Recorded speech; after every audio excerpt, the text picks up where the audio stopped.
So, good morning and welcome everybody. Thank you very much for coming. It's nice to see so many of you at this hour of the morning. My name's Russell Miller. I'm Director of Learning Solutions and Innovation at Imperial College Business School, part of the Executive Education team. And I'm going to be your host this morning, a task that I'm really looking forward to doing. It's a fascinating subject, and looking forward to the dialogue and the conversation that we're going to have together this morning. So, let's get going. So I'd like to make some introductions first. So let me firstly introduce you to David Brown, who's our Director of Executive Education at the Business School. David.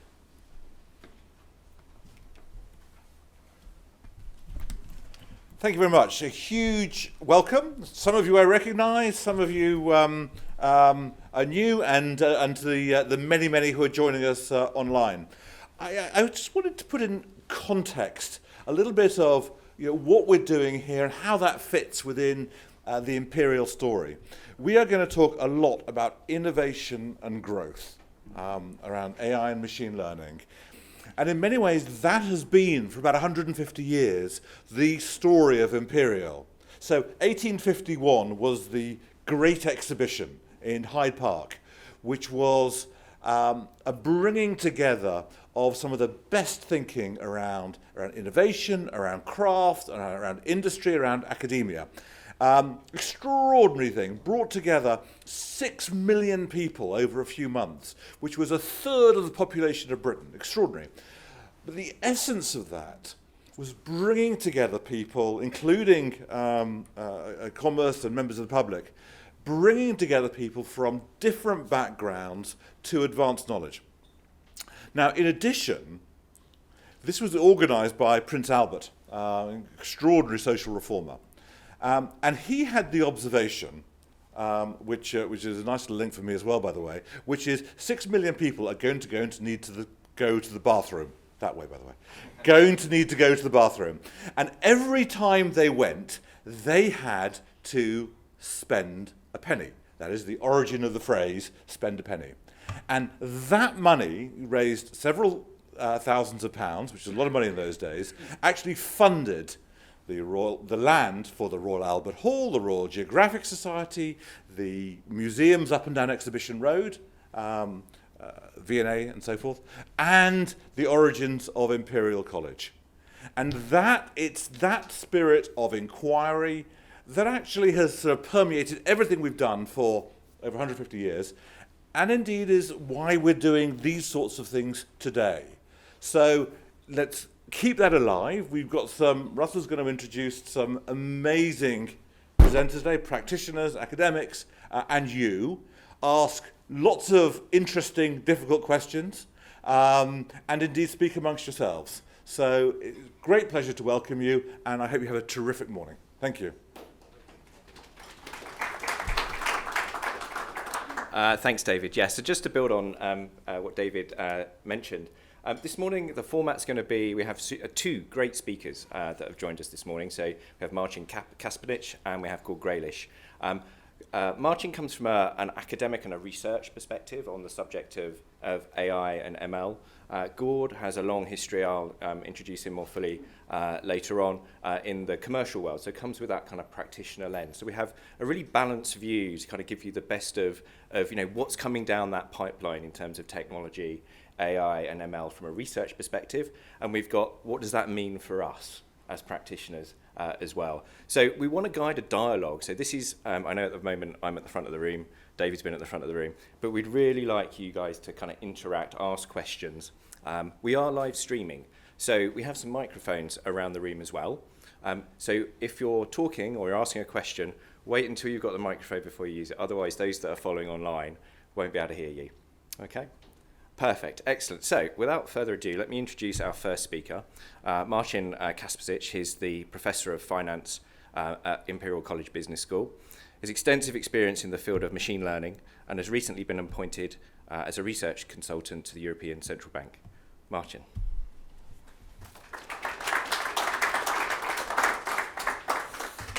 Thank you very much. It's a pleasure to be here. We really appreciate your presence here, especially in these somewhat tough times these days when having social contacts is not the best way to actually interact. But nevertheless, we always want to say be brave in tough times. And I hope this is the spirit with which you are going to leave this room as well going forward with your jobs. So I think it's a real pleasure to be here and talk about the topic which I think clearly is something that is gonna stay with us for a while. And it's kind of interesting for me because some of my first contacts with machine learning and AI happened at the time when I was actually working on my doctoral dissertation.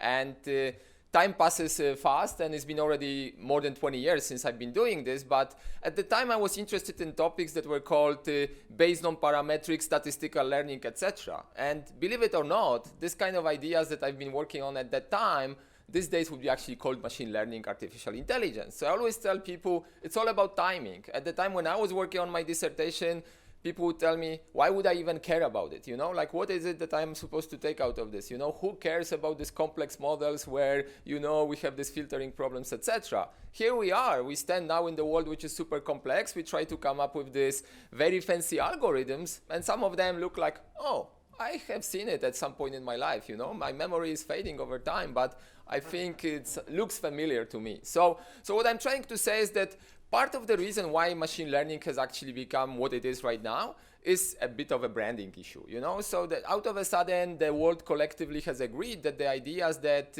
we actually are so excited about are actually something worth discussing. And of course, it came with one particular big advancement, which is a technological change. So it's without any basically hesitation to say that what made the AI really exciting these days is the fact that we can process the data in a very fast way.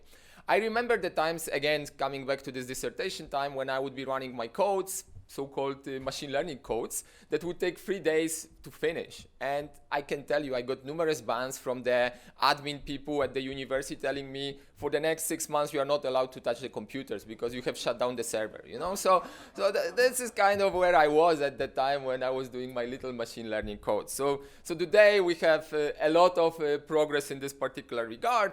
And my goal today is to kind of give you some ideas that are very much subjective, of course, where I think the field is going, what are the exciting areas of this particular field.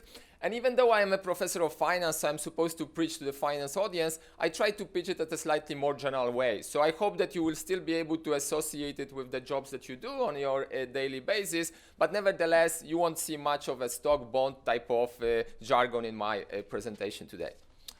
All right, so I would like to start with something that sometimes people get a little bit headaches about, you know? So there is this notion of what is AI, what is machine learning, what is big data.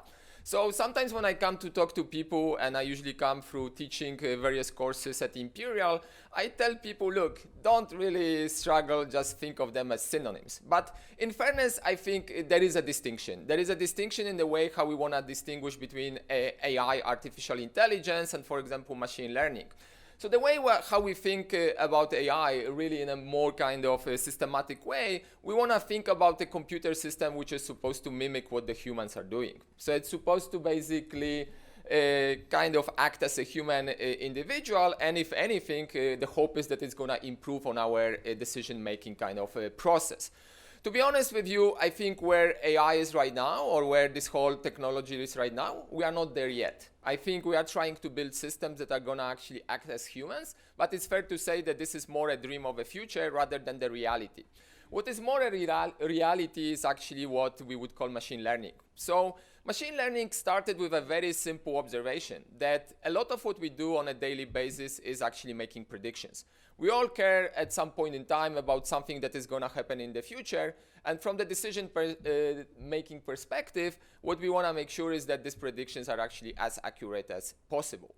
And the fact is that making predictions is not always easy. Even though we are surrounded with a lot of data and we have access to a lot of resources, in the end, we oftentimes end up thinking that, wow, I thought something else is going to happen and something else did happen, you know? So that's where machine learning came in. It came in with a set of tools trying to improve on this particular question. Basically, how can I make actually predictions better? And the original kind of ML 1.0 was really dealing just with the practicality of that question. How can I improve actually the quality of my prediction without even asking why are the predictions that I'm making better relative to what I was actually thinking.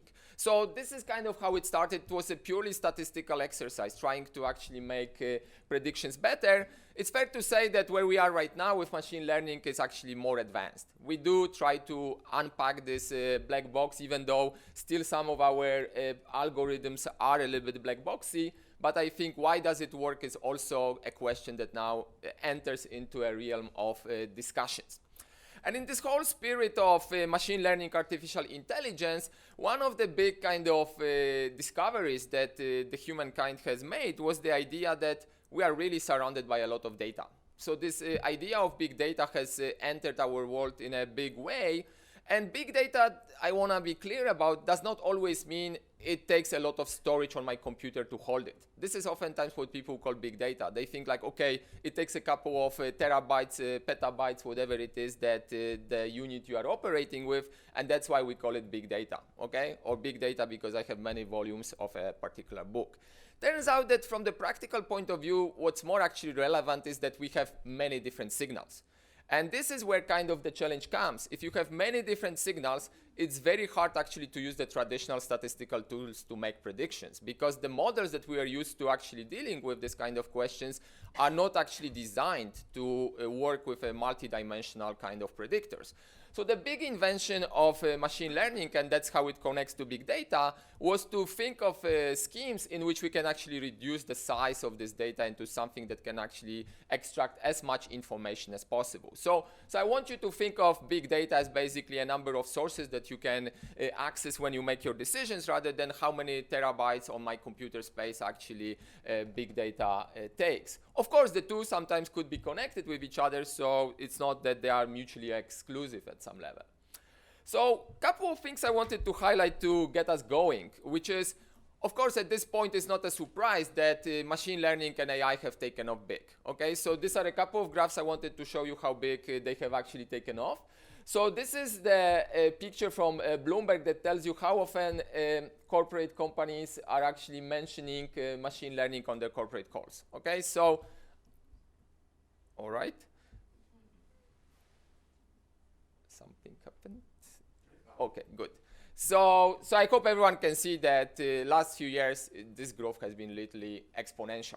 And of course, there is a little bit of this so-called FOMO built in here, which is questioned by some people, that sometimes companies want to argue that they do machine learning because not doing it actually may signal something bad about yourself. So fear of missing out is clearly behind this graph, but there is a lot of reality as well. So it's not all fake news. We will come to fake news in a couple of slides, but clearly there is some real change that is happening in the way how the business world interacts with this kind of ideas. This is another picture that tells you how many deals in terms of dollar and in terms of numbers are involved with companies that are actually in the space of AI and machine learning. And again, all that you can see is that there is really just the recent couple of years that mark a big difference in the way how this works. These data are updated quite often, and these pictures are totally understatements of what's happening. This is an interesting survey that comes from McKinsey, which says what are the potential areas where actually machine learning and AI could become an important fact.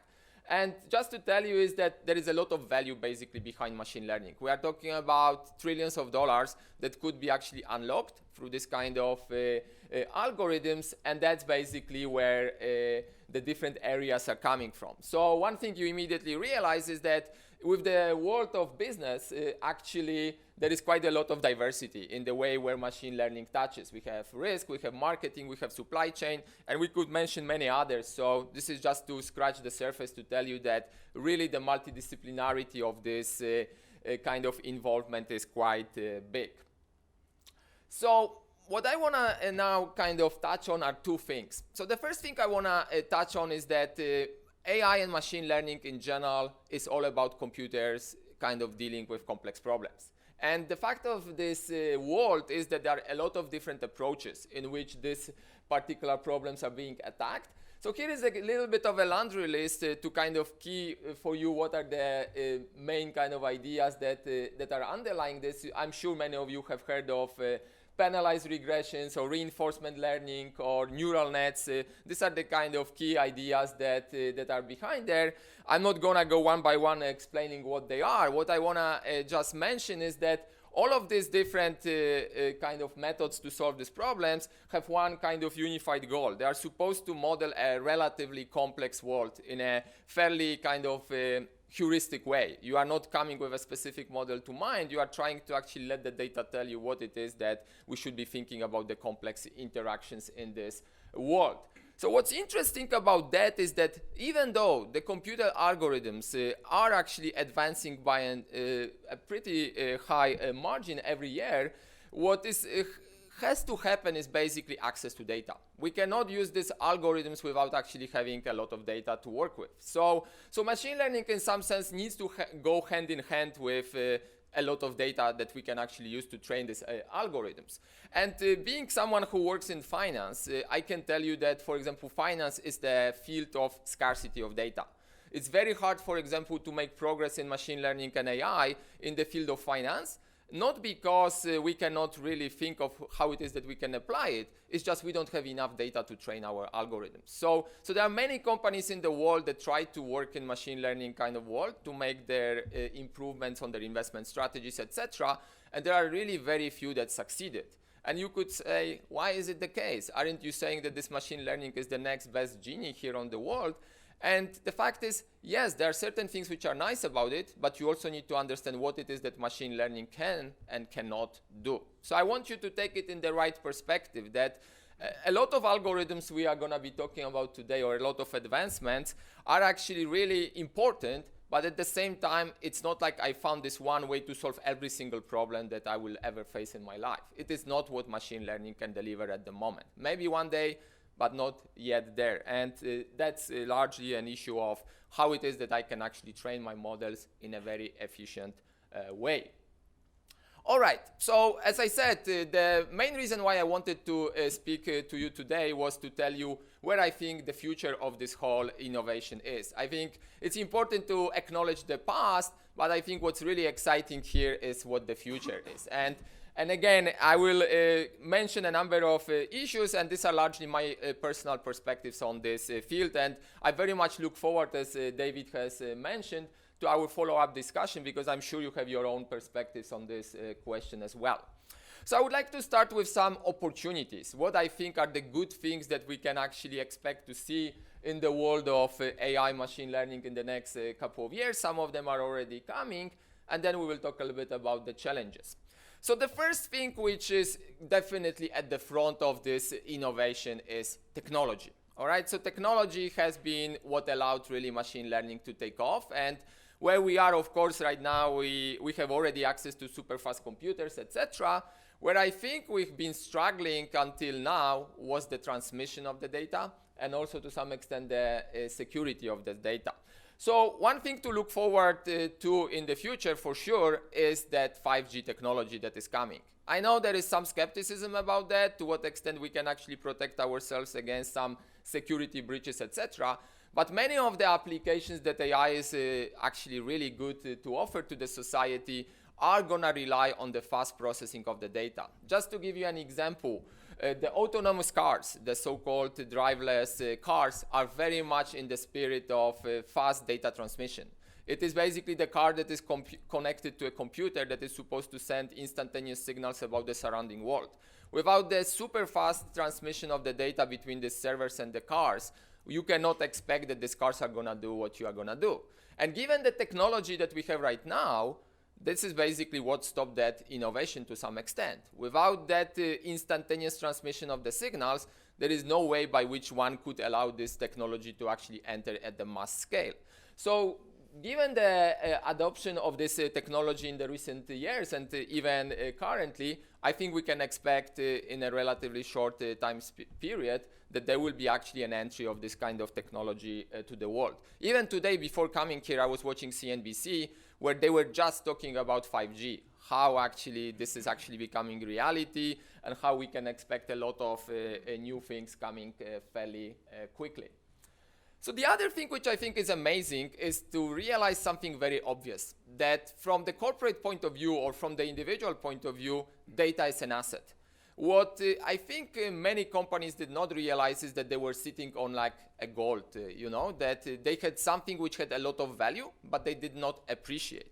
So I think that aspect is now becoming a reality. Many companies, we heard about the Cambridge Analytica, we heard about Facebook having a lot of data, etc., is actually something that can be used in a constructive way. And pretty much there are no limits how you can source the data. It is just up to the creator to actually come up with what it is that we can do. I'm still very fascinated with this company called Irobot, which is just a simple vacuum, which is supposed to clean the house just by using a simple AI technology based on reinforcement learning. What is kind of behind it is something that can become the future, which is by sending the vacuum go around the houses, we can actually extract extra data about what the houses are actually looking at. And now if you think about connecting these vacuums to some kind of platform that integrates this data, soon you can expect that the vacuum is going to send you some information, what kind of furniture, what kind of designers you should be sourcing to actually improve the quality of your living. So this is the kind of nice example that tells you how you can be creative about actually getting the data. Something that is supposed to do some mindless activity like vacuuming can actually create an extra source of data that has much more potential than just that particular activity. I think what's also fascinating about AI and machine learning is something that David also mentioned, is that idea that this is a very multidisciplinary field in a way that we can integrate a lot of different fields together into a common use. So these days, for example, we talk a lot about how it is that we can fight this virus. And there are many different kind of parts of the world that need to come together to come up basically with some solutions. So AI, for example, is at the front of this. I don't know how many of you are aware of, but there is already some progress by which AI is trying to actually produce the best possible cures for this kind of problems. So I think sourcing different disciplines is definitely something that is very welcome here. So clearly, one of the big innovations that this whole technology brings is the cost efficiency. I think this is something that has become a reality. We already kind of see that people work more and more remotely. There is a lot of e-commerce, Amazons of this world, etc. But this is just one of the many.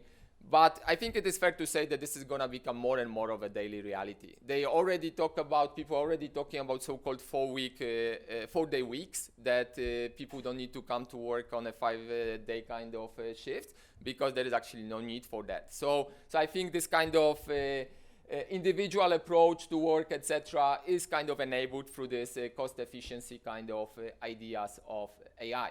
And of course, for those who are willing to embrace these ideas, there are new jobs. So so-called gig economy that people talk about is definitely something that is now happening. If you look at some areas of the world like Silicon Valley, China, even London here, and many others actually, there is a lot of new jobs that are being created. So clearly, this is exciting and offers a lot of opportunities going forward.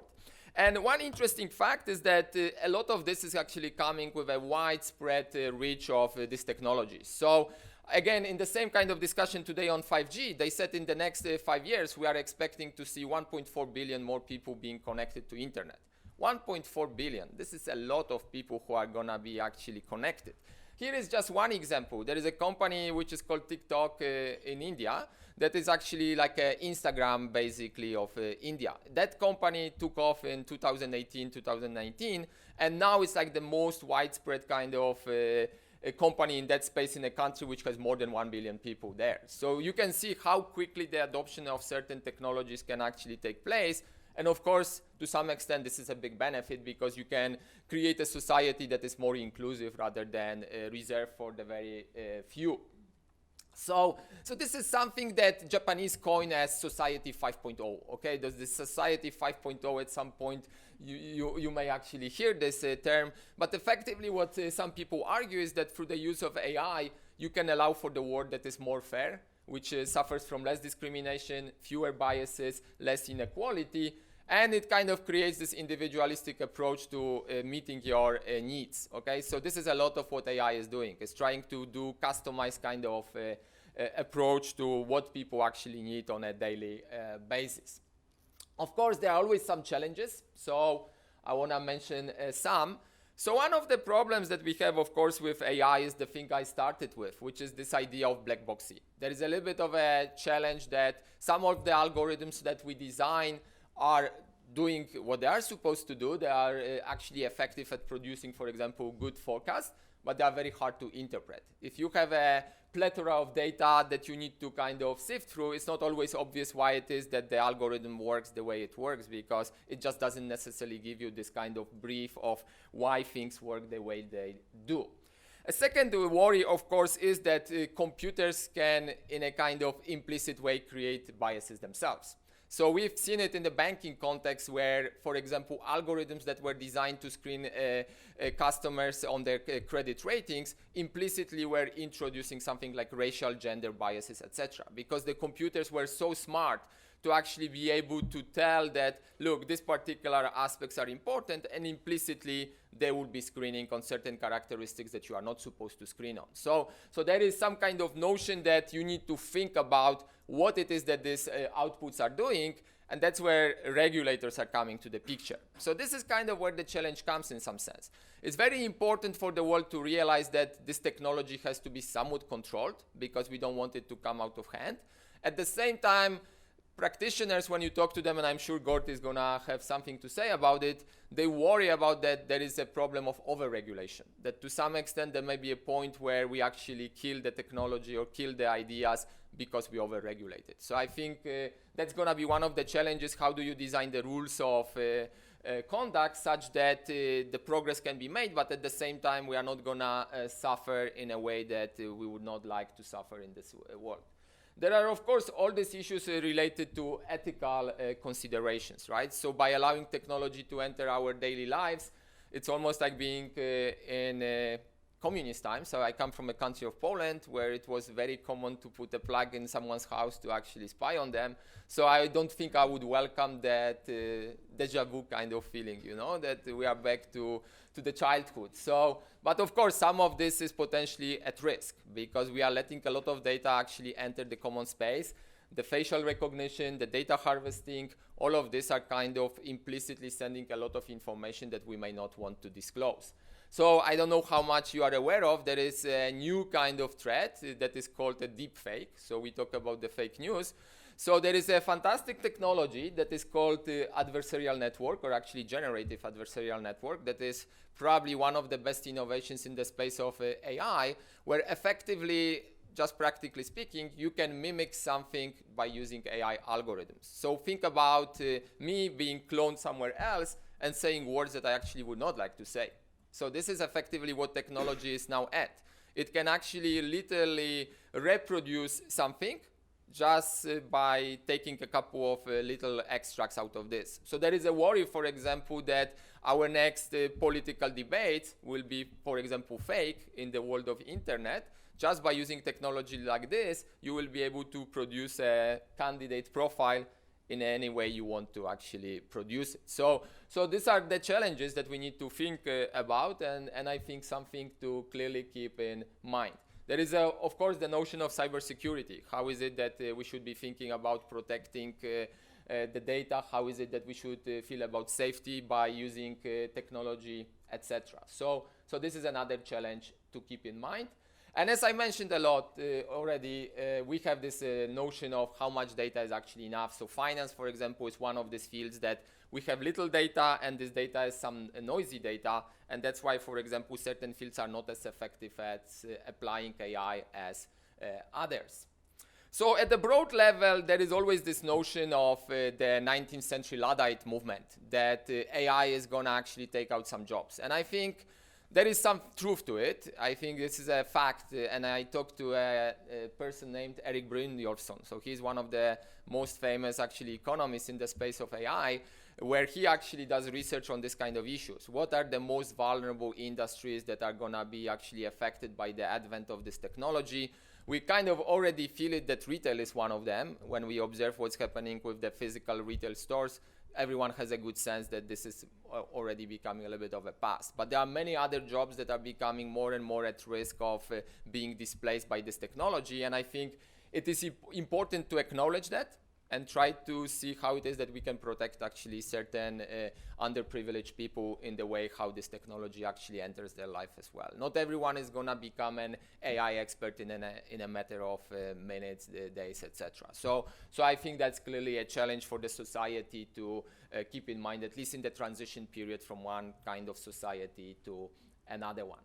So just to kind of go to the last point, I wanted to kind of flag to you a couple of facts, which I think are quite interesting. And again, this is a subjective list. So as I mentioned, one of the big discoveries that we kind of realized recently is that everything is data.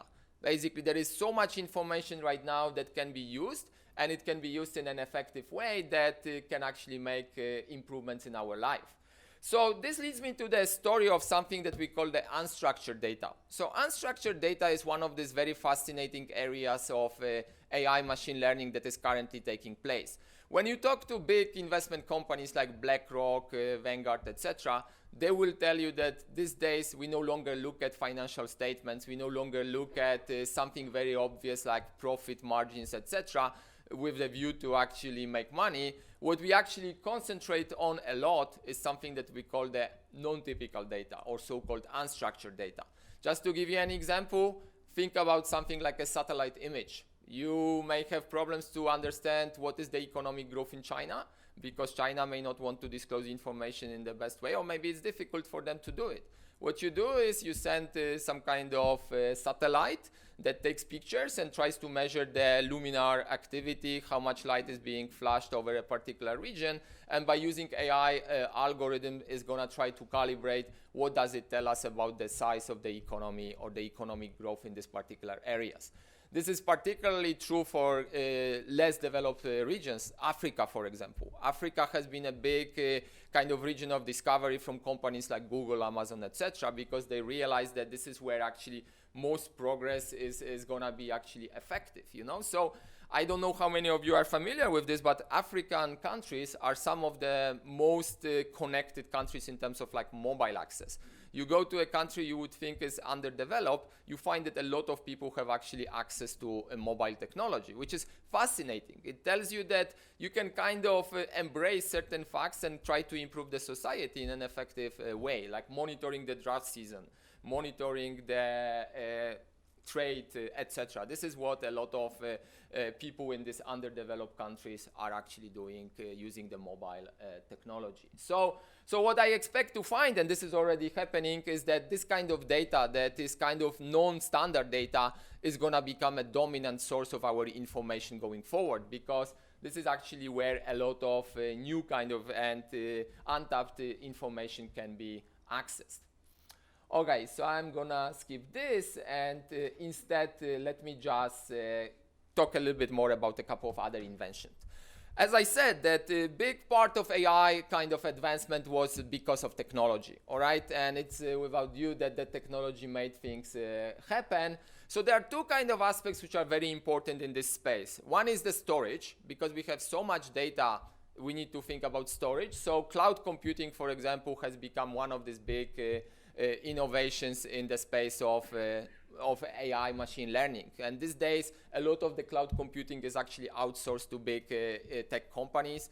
AWS, I'm sure most people here are familiar with, but it's again not the only company that actually operates in this. On top of that, we need fast computers. I don't know if you have seen the news of this week on the commercialization of the quant computer coming from a company named Honeywell. So I was quite surprised that Honeywell would actually be the first company to actually make it commercial, but effectively what they said is that in a matter of months they will be selling the first kind of super fast quant computers into like public. So this is quite exciting, because I don't know how many are familiar, but we are talking about progress measured in like 1,000 times faster machines than what we have currently at the moment, and with the physical space which is going to take much less than what is currently possible. So there is a lot of that actually that holds a lot of promise. Another thing which is very exciting from the maybe individual perspective is so-called IoT, or Internet of Things.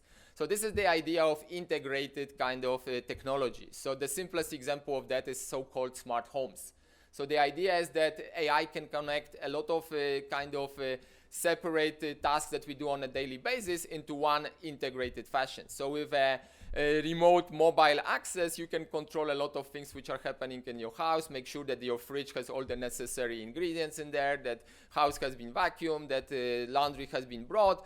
So a lot of little tasks are actually kind of becoming one unified challenge for the computer, and that's the Internet of Things. Already a number of companies are actually trying to innovate there as well. I think this is going to become more and more of the future of our life.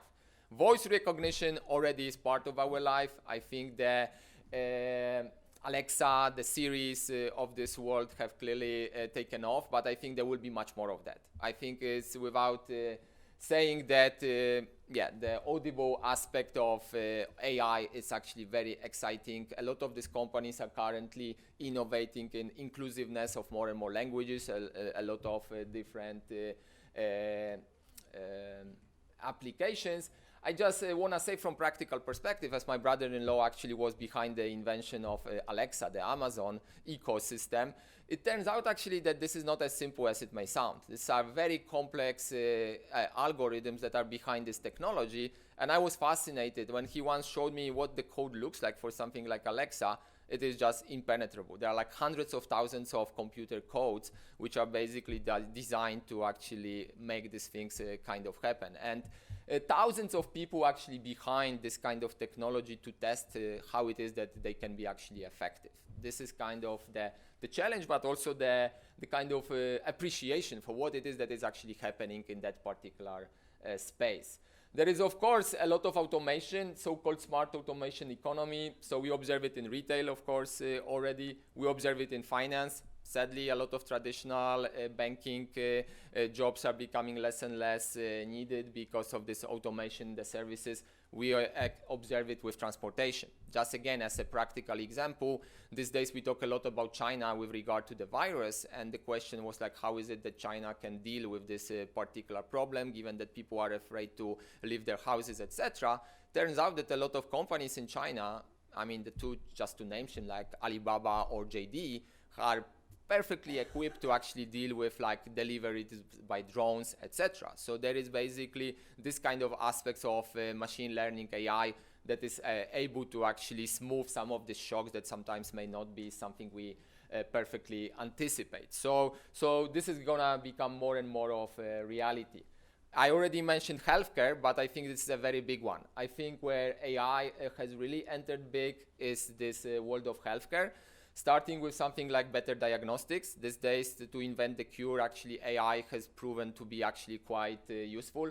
I'm sure many of you have seen the documentary on the breast cancer discoveries, how it is that at Imperial, in fact, the researchers have found the AI algorithms to be able to better detect the signs of breast cancer, which actually the practical doctors cannot do as well. So clearly it's a big innovation, but more than that, we all have these mobiles these days, the Apples, the Samsungs, etc., and we all come with these applications of health, you know. So Apple is very smart, for example, by entering that space of healthcare with the combination of Buffett, JP Morgan, and others. And I think this is going to become more and more of our reality. We will be learning more and more about ourselves through this technology, and there will be more and more communication between us and some kind of a world that is going to tell us how it is that we can live a better life going forward.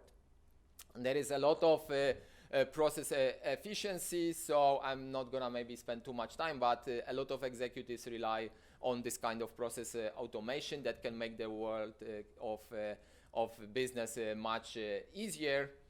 And one thing I want to mention is, and this kind of came in my conversation with Eric when we talk, is that oftentimes we think that technology is something that is the most important thing to worry about, but it turns out actually where we are with the technology already is actually good enough.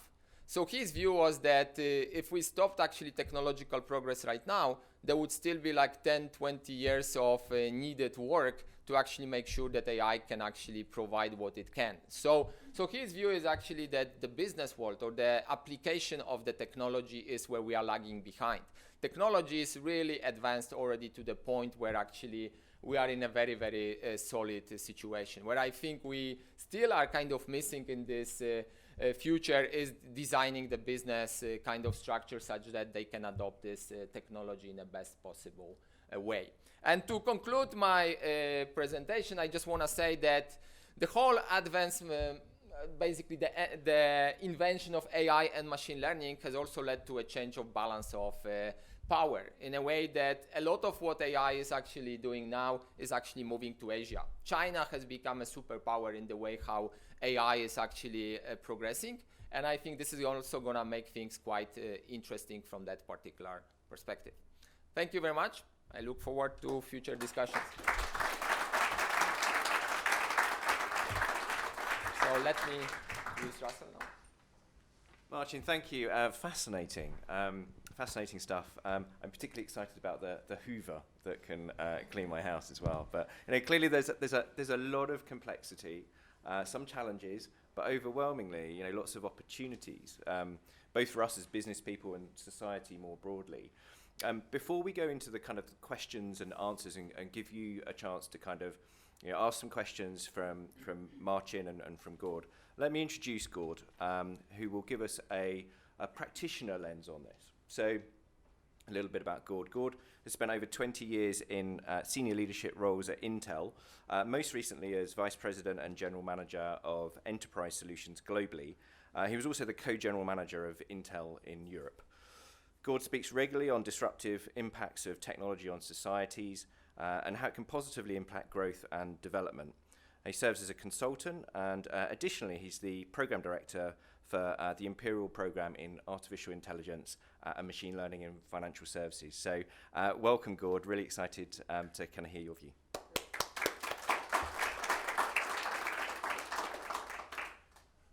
Thank you, Russell. As Russell mentioned, I worked at Intel for a number of years, and at one point, you'll think this is a really strange approach to the marketplace. Intel found that we were doubling the amount of computing we were delivering every year or every 18 months. It's something called Moore's Law. Now, the problem was people were struggling to figure out what do I do with all of this computer, which wasn't very good for our business. And I was asked to set up an organization to help people figure out how to use computers better. And initially, really simple things like how do you secure and manage your computers and your desktops, et cetera, or how do you scale your data center or make it more secure.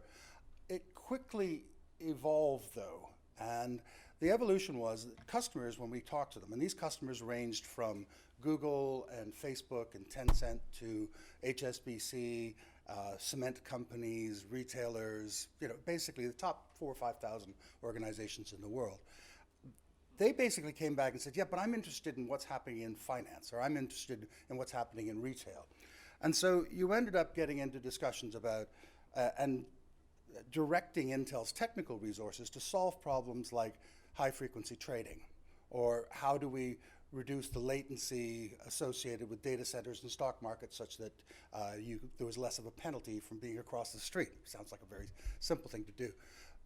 In the area of healthcare, for example, we worked very closely with CRIC, which is associated with Imperial, and the Broad Institute on optimizing how you decode the genome. And literally has driven, within 2 years, drove the cost of decoding a genome from $50,000 to $1,000. So massive transformations by applying technology to business problems, with the net result was people ended up using a lot more computers. Very, very simple thing. Now, after several years of this, the program was very successful. We were in over 100 countries. We had over 1,000 people doing this work and working on actually delivering solutions. It started to morph, and companies would come to us and say, what we're really interested in is what is going to disrupt my industry. We've seen industries go by the wayside. We've seen industries collapse. How do I stay on top? How do I use technology, or how am I going to be aware of technology which is going to actually impact my business in any way. And we changed focus as well as a result. Now, if we go back to the year 1800, don't worry, I'm going to speed it up. If we go back to the year 1800, 80% of all jobs, 80% plus, were in primary industries. They're fishermen, quarrymen, they were working in farming, etc. If we flash forward 100 years, see, wasn't that fast, 100 years, we then see that that's down to about 30% of employment in Europe. There's about 40% now in areas such as manufacturing. Now you move forward to today. Primary industries are 1.3% of UK employment. If you add into that secondary industries like manufacturing, et cetera, you're up to a mid-teens, 17% or so, and 83% plus is service industries. So even though we've gone from the entire economy depending on people working on farms to it being 1%, we aren't all unemployed. So the same thing is about to approach us in the areas of what's happening in computing today, this connected computing. We call this the fourth industrial revolution, the first being steam, the second being electricity, the third being computing, and the fourth being this connected computing of, we have 5G, we have the ability to communicate, we have intelligence all throughout the network, all of those things coming together, and that's where AI and ML come in, because at one level, and if you actually were to look at some of these algorithms, you would say, AI and ML, very strange beast. It's very arcane, I don't understand. How does it work? Don't quite know. At the other level, it's absolutely inevitable. When you bring a world where we have data available, whether that's from satellites and drones, or whether it's just real-time information from sensors all over a building, a factory, et cetera, when you bring that world together, this data is going to be used by someone. And if you are not using it, if you've decided I'm going to opt out, then you're going to have an issue when it comes to your business's competitiveness. So it crosses all industry. And the first area, and probably the least controversial, is, I believe, in finance, for example. Every large bank in the world has probably 100 plus projects on AI. And a lot of those projects are on basic efficiency, onboarding of customers, evaluating loans, looking at, how do I automate existing processes and make them work in a way that is much, much faster, and subject less to bias, with the caveat that Marcin had mentioned about the machine having a bias. Those type of activities, if you're not doing that, frankly, you're going to suffer because your costs are going to be orders of magnitude higher than those people who are doing it. So it's one of these things where, yes, on the one hand, it's really a complex concept. Secondarily, finding people who understand it is a challenge. And one thing that I would say everyone in this room should be looking at is, how do I start building competency so I can at least have an intelligent conversation on that issue? And then finally, implementing that first in these areas of efficiency, automation, making myself more responsive to my customer. A simple look at this is, if we look today at most banks, banks have grown through acquisition. A large bank might have 12 different core systems that don't talk to each other. They look at Russell and they see Russell as a mortgage customer, Russell as an investment customer, Russell as a customer for the savings account, Russell as a customer for another kind of account, et cetera. They don't look at Russell as someone who has 5 different types of accounts with the bank and is a valuable customer. A new bank coming out of the last 10 years who built up from scratch will have one view of data. They will have this sea of data about Russell, and they will immediately stop dealing with him, but that's beside the point.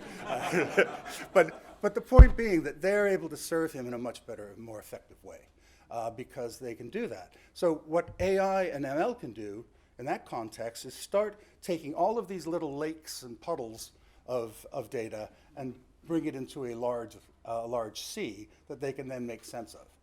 And so that kind of investment is something that's really critical. The next stage, I think, is looking at how we use AI and ML for breakthroughs. We're seeing that this week. When the COVID-19 virus was discovered, it was discovered first by a company called Blue Dot. It was 2 weeks before anyone else noticed it, and it was discovered through the use of AI. And it was looking at social media traffic, it was looking at the traffic on medical bulletin boards, et cetera, within China, and it came up and identified there's something different here, and then what it was. It then said, where are people in Wuhan traveling to, and it predicted the next places that there would be outbreaks. That was all done through AI. 2 days ago, scientists at Imperial came out and basically said they were putting a candidate vaccine for human trials. Now, it's going to take a year before it's, sometime next year before it'll be something released. But the point being, they didn't say this, but there's no possible way they could have done that, in my mind, without using AI to basically do all of the modeling. Last week, there was a specific announcement of a consortium that has come up with the first new antibiotic in the last decade. And that antibiotic was discovered specifically by using AI to do molecular modeling to figure out which molecules will bind and therefore understand where a particular antibiotic would be effective. So when we look at these things, those are huge breakthroughs in the medical field, and you're going to see this everywhere. You're seeing this in retail. People like Walmart are actually tracking where goods are on the sea. They're looking at the weather. They're looking at what's happening with sports games. So if the New York Yankees win or they lose, they know that certain items will sell better in a particular place. And they're literally transferring where the truck takes the product to the store. So you're seeing transformation of the retail environment, less sales, but more profitability for the retailer. And you're seeing this across farming in Africa. They're using drones and satellites to reduce the amount of irrigation, reduce the amount of fertilizer used, and increase the profitability of very marginal farms. And so AI and machine learning are being applied sometimes by people developing it themselves. In some of the examples I gave, by going to really smart startups who will give you a boxed solution that will deliver that capability.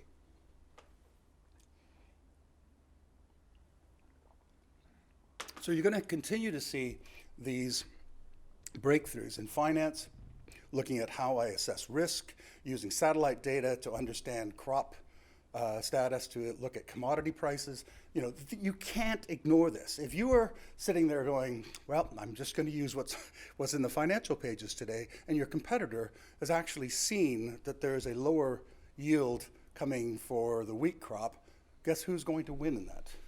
So you have to be able to pay. It's an imperative. Now, here comes the gotcha. It's imperative. It's hard to understand. And you can get it wrong. Apple announced a credit card, and they did everything right.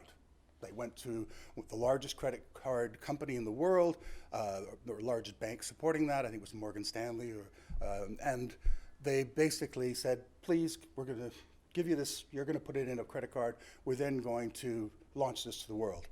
Well, it turned out the algorithm, AI algorithm, that was used by the bank happened to think women were at poor credit risk and gave them lower credit limits than men. A slight black eye for everybody involved. So clearly that was not the intent of Apple. I don't believe it was the intent of the bank.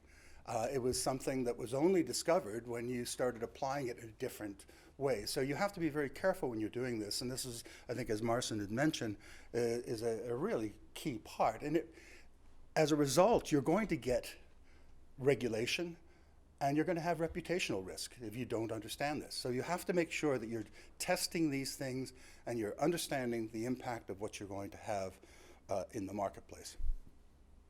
The European Union just came out with a draft set of recommendations for regulations that are concerning many in the industry.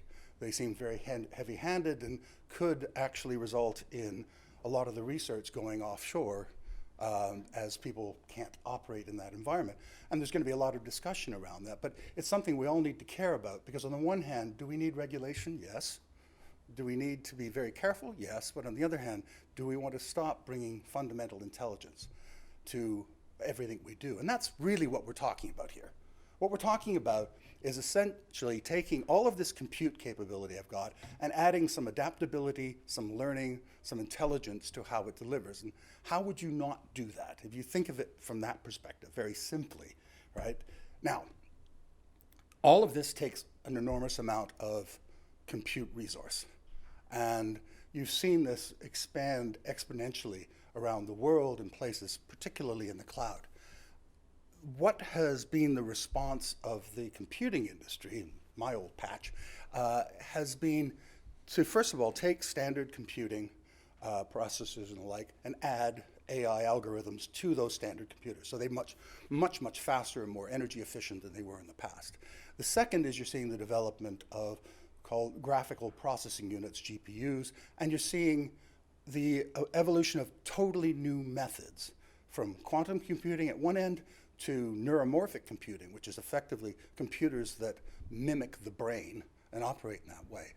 There's been some recent announcements that have been 2 orders of magnitude more power efficient and more powerful than traditional computing on specific workloads using these new types of computing. So it's something that you can continue to see the cost drop and the performance and capability rise at a very rapid rate.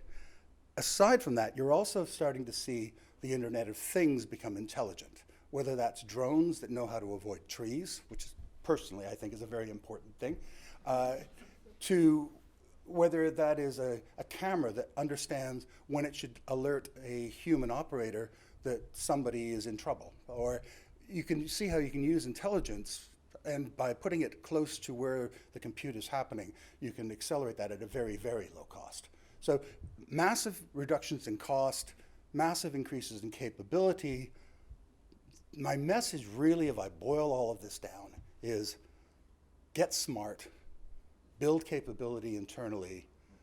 You can't avoid doing the basics of improving your business by adding intelligence to how you deliver it. That is something that's absolutely critical. And then look out for those breakthroughs, while at the same time establishing a capability within your organization to look at this from an ethical point of view and a bias point of view, and make sure that you're doing the right thing. Okay? Thank you very much.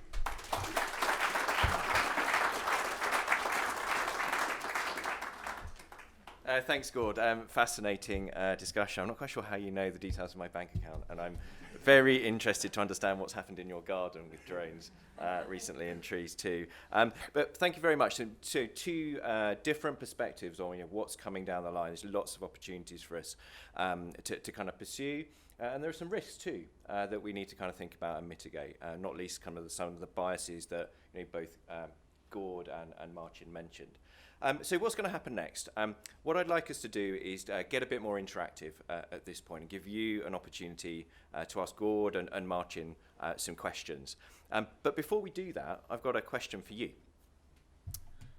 So if you take out your phones or any devices that you have at the moment, log on to Slido, okay? The URL's here.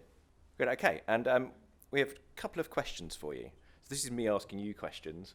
You will get an opportunity to ask us questions too. So question 1. To what degree will developments in AI and ML impact your business? Have a think and press your answer. Okay, wow. So, I mean, significant results there, right? So you can see, I think we're all in agreement broadly that, significantly or transformatively, is the extent that this type of technology is going to influence our business. So a very clear message there. And I think, Gord talks about competency and understanding these types of technology in a much deeper way.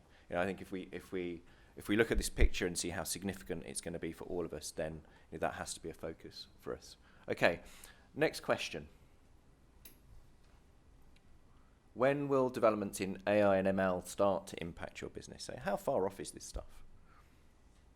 Okay, so transformative, it's upon us, okay? let's just think about that for a moment. Who's got a point of view they'd like to share around this? Maybe an example of what you're doing at the moment, or some reaction to kind of the polling question. If you raise your hand, we'll find a microphone for you.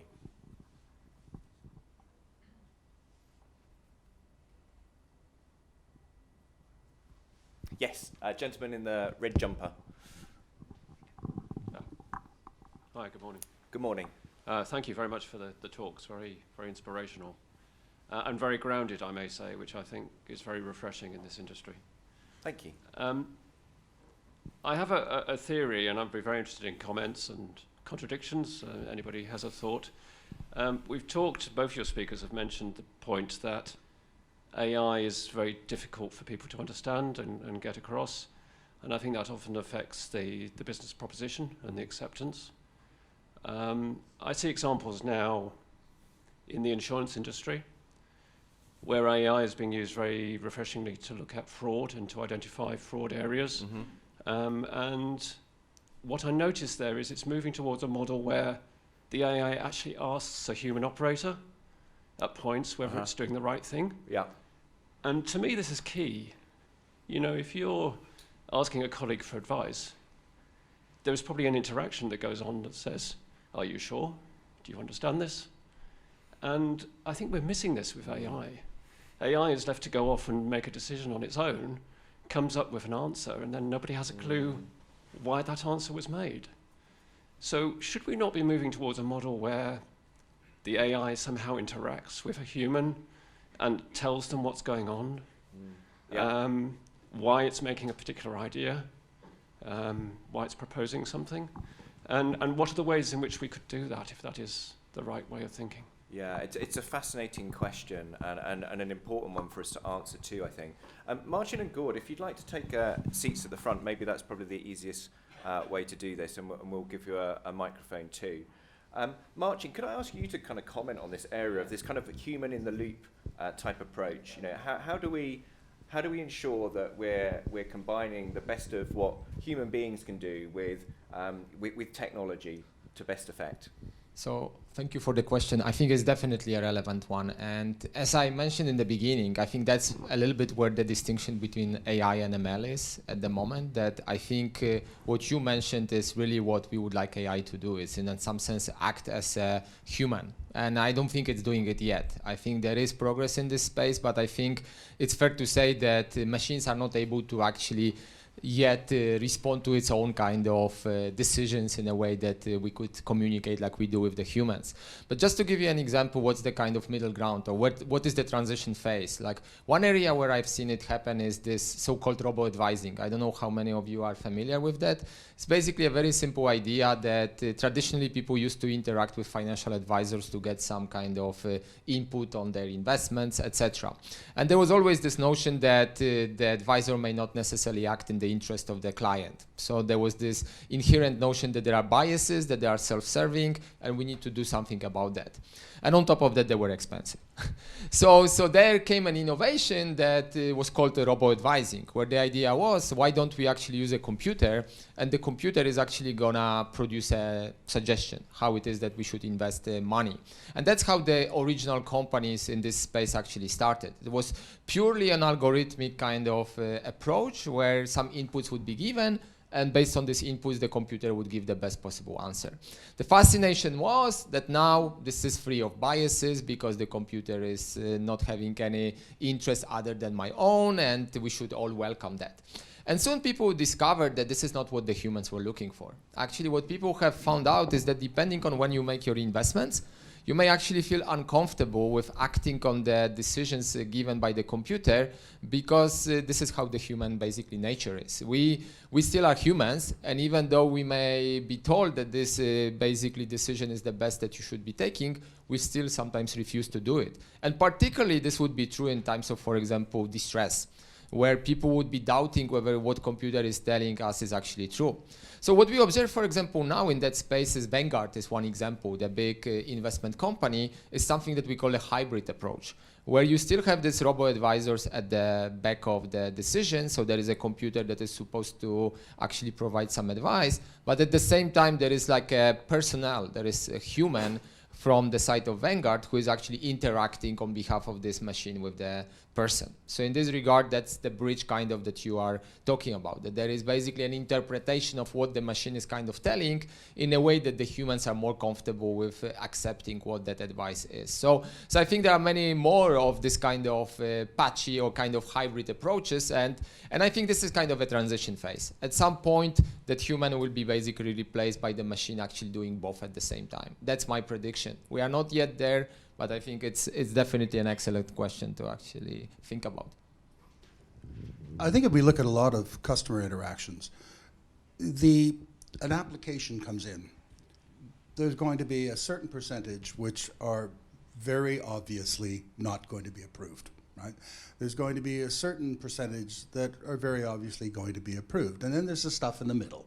And I think this idea of AI-assisted human interaction is an early example of how to use the technology appropriately. Because if you can take the 20% in the middle, you've immediately eliminated 80% of the stuff coming through, so that I can now focus on where the human can make a decision. Because there's certain areas where they just aren't going to hit it, or they already have a Xperia score of 999, and you're going to give them the credit card. But in the middle, you're going to have this need for human interaction. And I think this can allow that to become manageable as opposed to drowning in volume. So I think there's a real opportunity. But as you say, to put it initially without any human interaction, I think might be a mistake. Great. Yes, gentleman at the front here.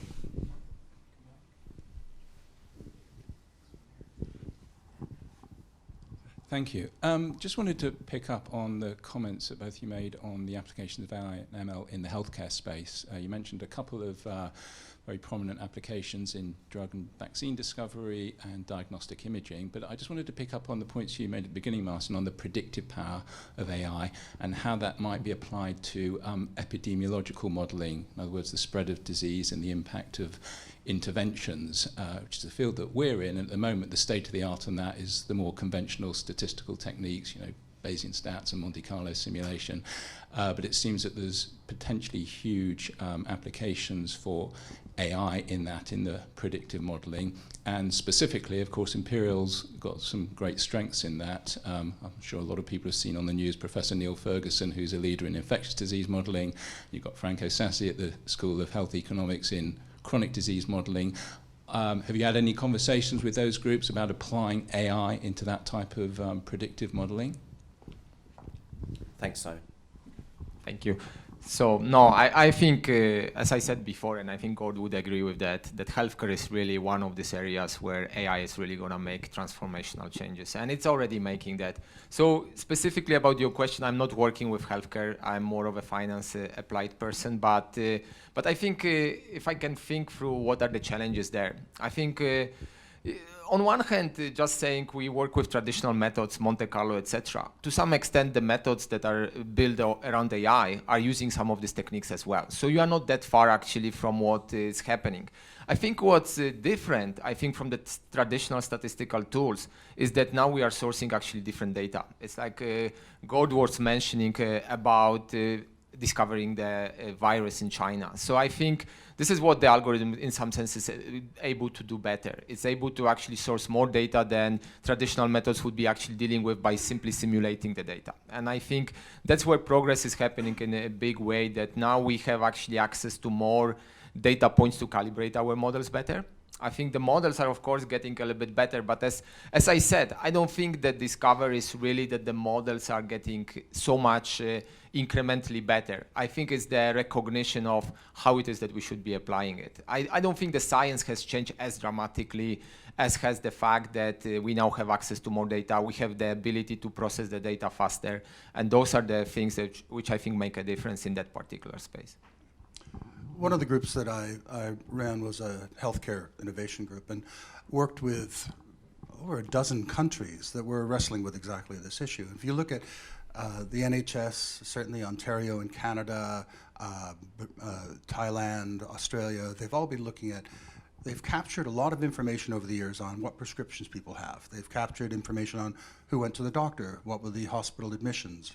So the NHS has got a huge treasure trove and got into a lot of trouble when they released that to DeepMind at Google to say, let's use this with a very clear goal that says, what serendipitous fact is going to come out of this that says people on an asthma drug are seeing remission in their Parkinson's, and things that we never would have thought of. But it's only when you look at it from a point of massive data that you can start to see correlations, and those correlations are coming out of this AI environment. It is also the most sensitive when it comes to the ethical aspect of this. How do I truly anonymize the data? In Britain, that's really hard. I mean, the number of men in their 60s at my postcode with 3 children, blah, blah, blah, are very small. And so it's very easy to then extrapolate. So you have to find ways of truly anonymizing the data. But the promise of this for drug discovery, and drug discovery using existing medicines, et cetera. Also for looking at massive amounts of people and saying, what is the outcomes based on different treatment paths? So using this, it's so clearly important, but getting through the how do I protect people's information is the major barrier. I don't think the technology is the barrier. I think the technology can deal with the large data. It can deal with the number of variables. It can deal with the complexity. I think the issue is much more on how do I assure that your data is not being abused. Great, thanks, Gord. Further questions? Yeah, gentleman at the back.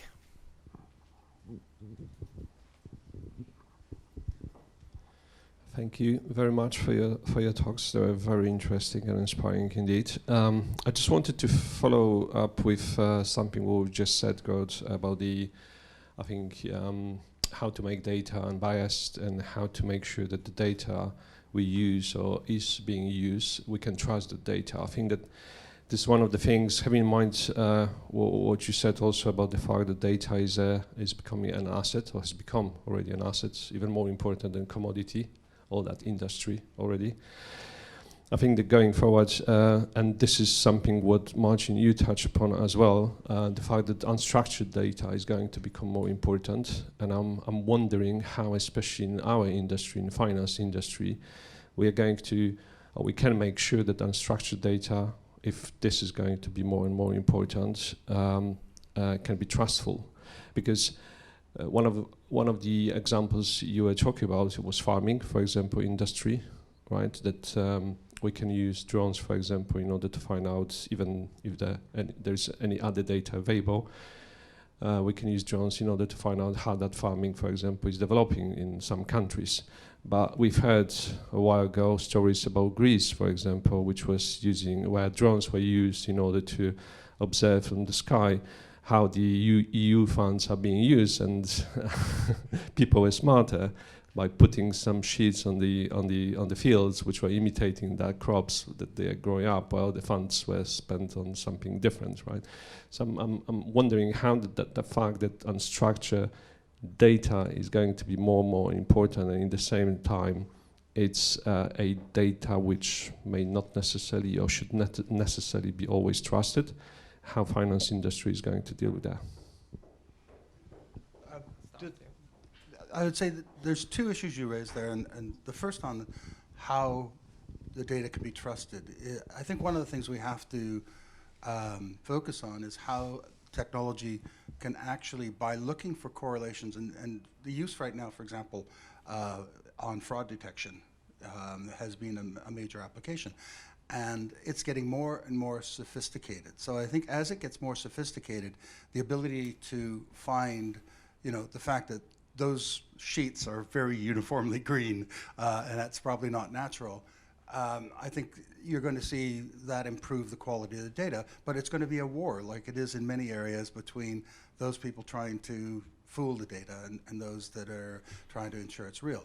There's a second issue which is kind of buried in what you said, though, that I wanted to address, and that is your data and the value it has, and data as an asset. There's a number of initiatives today to try and figure out how we as individuals can get value for our data, so that It's not just, either read 62 pages of the disclaimers before you say, yes, I'll accept cookies, but it's actually to say, wait a sec, if you want my data, you're going to pay me in some way. And today you get a free app like Facebook. In the future, I think it's going to be more concrete. And there's a number of organizations working on how do we exactly do that. It's not there yet, but I would say in the next 5 years, that's going to come to fruition, that people are going to say, I'm okay with you knowing stuff, but only if I get a value out of it, and I know what you know. And already we're seeing that happen. Yeah, no, I fully agree with that. Maybe just to add, I think we need to understand that data, as anything, requires attention. And I think that curation of the data is definitely the first step that anyone has to take. So that's clearly happening. Any kind of application of AI still needs to take care of the data. Data has to be kind of understood well, and that's where I think progress is being made. I think second thing is one of these beautiful things of AI, and this is how it kind of feeds back on your question of quality of the data, is that if the data is noisy, if the data actually doesn't contain the information that improves our decision, ultimately the algorithm is going to reject that, because the way how these algorithms are designed is basically by thinking about the signal extraction process. So to the extent that the data that you enter has potentially the failure in there, ultimately the algorithm is not going to rely on that signal. So you may have some data, but it may not be actually used in the process of making decisions. And I think we see it over and over again, where actually you have so many different pieces of information, and sometimes you get surprised that something that kind of ex ante you think should work actually is not being an important input into a decision. And I think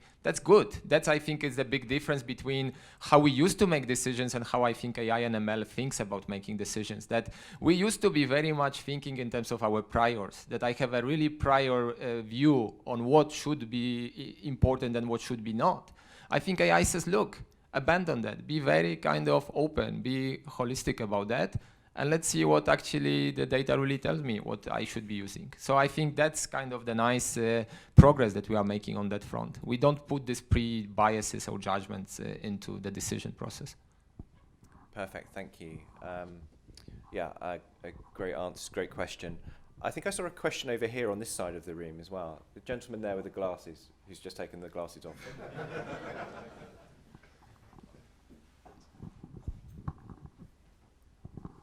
Hi, you mentioned on one of the slides about, in finance, like amount of data being limited, and like I would love to use much more of these kind of techniques, but simply don't have the data. What do we think we can do about just getting hold of more data? I'm not talking about more public stock prices. I'm thinking about private data, like lending decisions in financial firms and what's happening in the private markets, for example.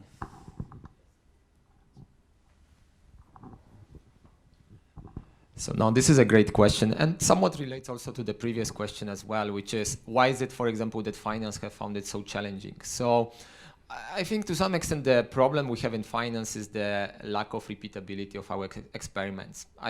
I'm sure most of you are familiar with the story of DeepMind and Go, and like how they were able to beat the master, etc. The success of that algorithm was largely because they could actually repeat that game so many times that in the end the computer was able to actually learn what it's supposed to do. In finance, the challenge is that there is just one day when, for example, Apple goes up by 10% and the other day it goes down by 4%. You don't experience to live this kind of episodes multiple times, or hopefully not too often, right? So that's kind of the challenge, that you cannot really train your algorithms in the way that they are going to actually be perfect. That's where I think the finance find it very hard to actually make as much progress, practically speaking, as other fields. So in terms of the data, where do you get the data and how do you think about getting it? I think there are kind of two aspects of this. One is imagination. So that's kind of where the human creativity becomes useful, like to actually think outside of the box, what it is that potentially could be useful. So the idea of, for example, looking at light intensity over certain regions, as obvious as it may sound right now, for some time people didn't recognize this as being potentially a useful source of information. Looking at the occupancy of the parking lots. how, for example, often people drive to Walmart to do their shopping. So something that sometimes feels very obvious, but it's not something that people do. So that's clearly something that anyone could tap on with the technology we have right now. On the other hand, of course, there is still a kind of uneven field in a way that certain organizations, certain players in this field have more access to data than others. Just to give you an example, I oftentimes teach a very interesting story on the credit decisions made by online banks by actually looking at the information of how people log into the platform to search for that. Turns out that the patterns of what time of the day, what kind of machines you use to actually access this information are extremely strong predictors of how likely it is that you are going to fail in your actually credit. To the extent that this was actually much more important than the credit score that we used to be familiar with when we actually take our decisions. So this is perplexing, because you would think like, how would anything like that have anything to actually say something useful? Turns out it does, and on top of that, it does something different than what the traditional scores actually measure. So of course, we all don't have access to this kind of data, so that's what I'm saying, that there are certain players who have clearly advantage in sourcing that. Someone like Facebook, I mean, clearly they sit on a lot of information that not everyone has access to. So in this regard, we need to acknowledge that there will be other people who may actually know more than we do. We should do our best and try to improve with the public information that we have access to. But clearly, I think we all would like to know what's the secret sauce of actually being super successful. So I think this is a growing field, and I think it's gonna be more and more exciting, this unstructured data. Thanks, gentlemen, at the front. Gregory. My question maybe is part of the answer of the two previous questions. My question is specifically to you. Do you think that the new development in neural network can solve this problem because it deals with in a better way with approximation? Yeah, no, so definitely, I don't want to get too technical, but for those of you who are familiar with the neural network structure, clearly something called deep neural nets have become really a big advancement from the perspective of the algorithms. And I think it is fair to say what deep neural nets are actually very good at are modeling complex nonlinear relationships. So in this regard, where I think it is going to help is actually making associations which are happening kind of at a higher level than what typically human brains is capable of thinking of. So I always laugh that I can only think in terms of maybe 3-4 dimensions, but not more than that. These algorithms think in terms of thousands of dimensions. So I always become humble when I face the machine in terms of how it can actually process that. And I think the deep neural nets are clearly one of these areas where actually these complex nonlinear relationships have become useful. And I think to some extent finance has benefited from that the most, because in a way the scarcity of the data has put a lot of weight on the fact that we can understand all possible kind of combinations of the existing data in the most efficient way possible. And that's where the neural nets actually have helped a lot in modeling some of the finance decisions. Marcin mentioned earlier that he used to shut down the university's computer for 3 days to run a model. And I think that's where, when you look at neural nets and you look at particular types of algorithms and what it takes to do this, the breakthroughs that are being made today are not 20% improvements. They're 1,000 times improvements. And so what that means that something you would not have used in the past because you would have had to go away for the summer to get a limited answer, you can now run because you can do several thousand iterations in an afternoon. There's a really interesting thing that happened in oil and gas exploration, where in the 1990s, they had some brilliant mathematicians come up with algorithms for finding, for basically seismic exploration. But then they couldn't run them because they'd have to go away for weeks, and it just didn't make any sense. Fast forward to the mid-teens, and all of a sudden, you apply those old algorithms that nobody used because they were too slow, and it makes sense. And you can get breakthroughs that are an order of magnitude more effective than the current algorithms. So I think these kind of breakthroughs that we're making are really important. And sometimes you're going to have a piece of technology, a piece of software that you say, but it just isn't going to run. But don't count out the ability of the tech industry to come up with solutions. Thanks, Gord. Maybe if I can just want to add extra thing. So with regard to this unstructured data and the neural nets, I think one of the big discoveries we are learning, at least in the finance world, is how much we can extract from so-called soft information. So conference calls, voice recognition, the way how the scripts are written, etc. This is kind of where we found we can get a lot of information. And neural nets are actually a very effective way of kind of synthesizing this information. So if you can think of where unstructured data kind of interacts with the machinery in some sense, I think this is one of the places where it's actually very effective. Thanks, Marcin. I'm going to take one more question and then I'll wrap us up and talk more about how you can find out some more information. So over to you, lady on the second row. Yeah. Hi, there were no questions from women today, so I thought I'll end with that. So data is an asset, and different companies have different types of data. So Facebook knows who my friends are, my bank knows where I'm spending money, NHS knows how healthy I am.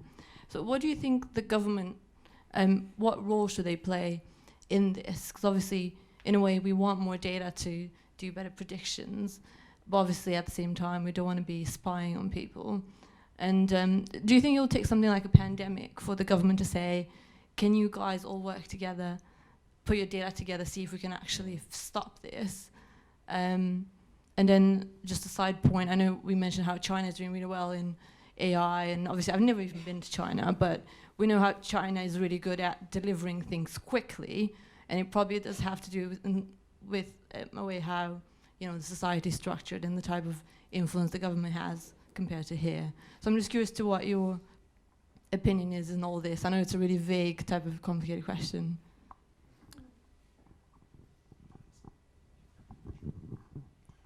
Well, first off, I think if you look at the government's hands are going to get forced to a certain extent. Now, I can't speak to whether the pandemic, although I think you're already seeing Facebook for the first time has said it's going to take down fake news and refer people to the World Health Organization for coronavirus as an example, because clearly not to do so would be unacceptable.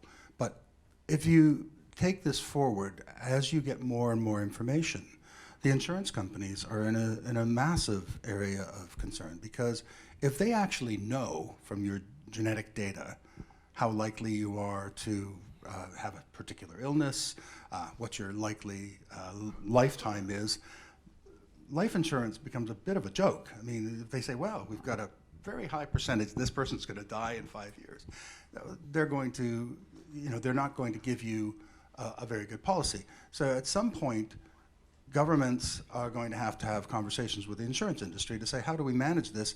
Because we can't have 20% of the population uninsurable, right? Or can't get health insurance in other countries than like the United States. So, there are some things where data is going to force the movement to have rules around this and protect people from this. As to the merging of personal data, et cetera, I'm not really sure how that's going to happen, other than I think acting on that information is going to get back to this idea that your data has value and somehow you have to get paid for that.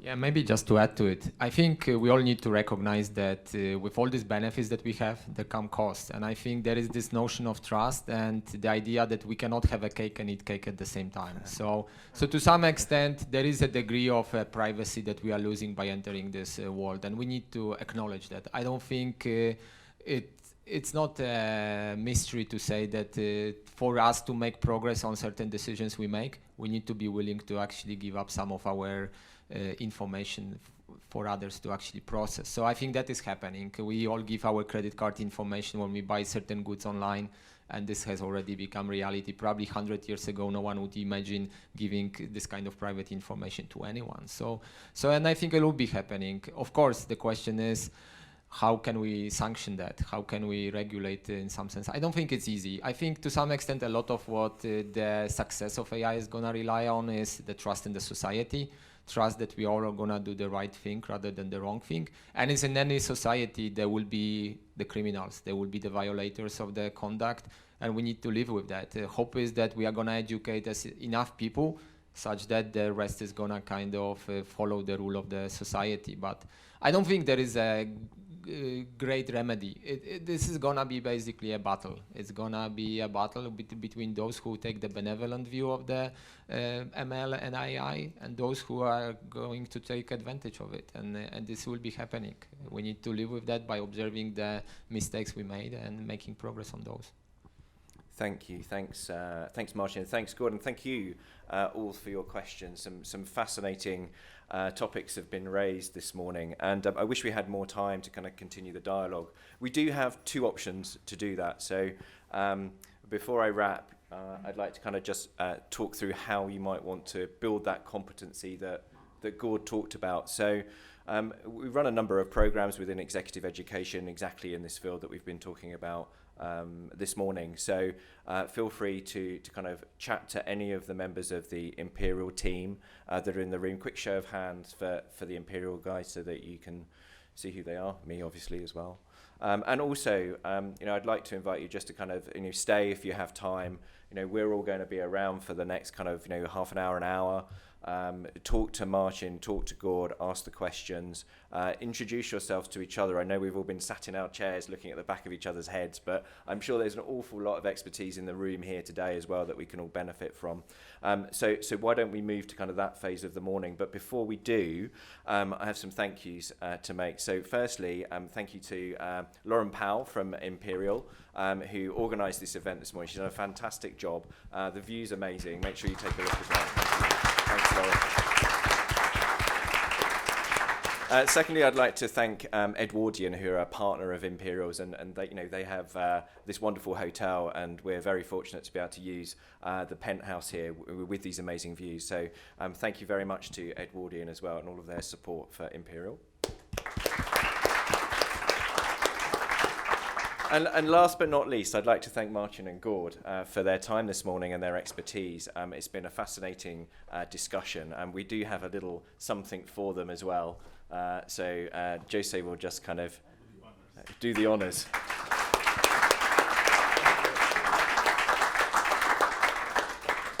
Thank you very much. So I hope this morning has been of value and interest to you, and please stay with us if you can. I know we've all got day jobs to get back to as well, but please stay with us and have a conversation. Ask any questions that you may still have outstanding, and feel free to kind of reach out to us Imperial as well if you'd like to continue that dialogue too. Thank you.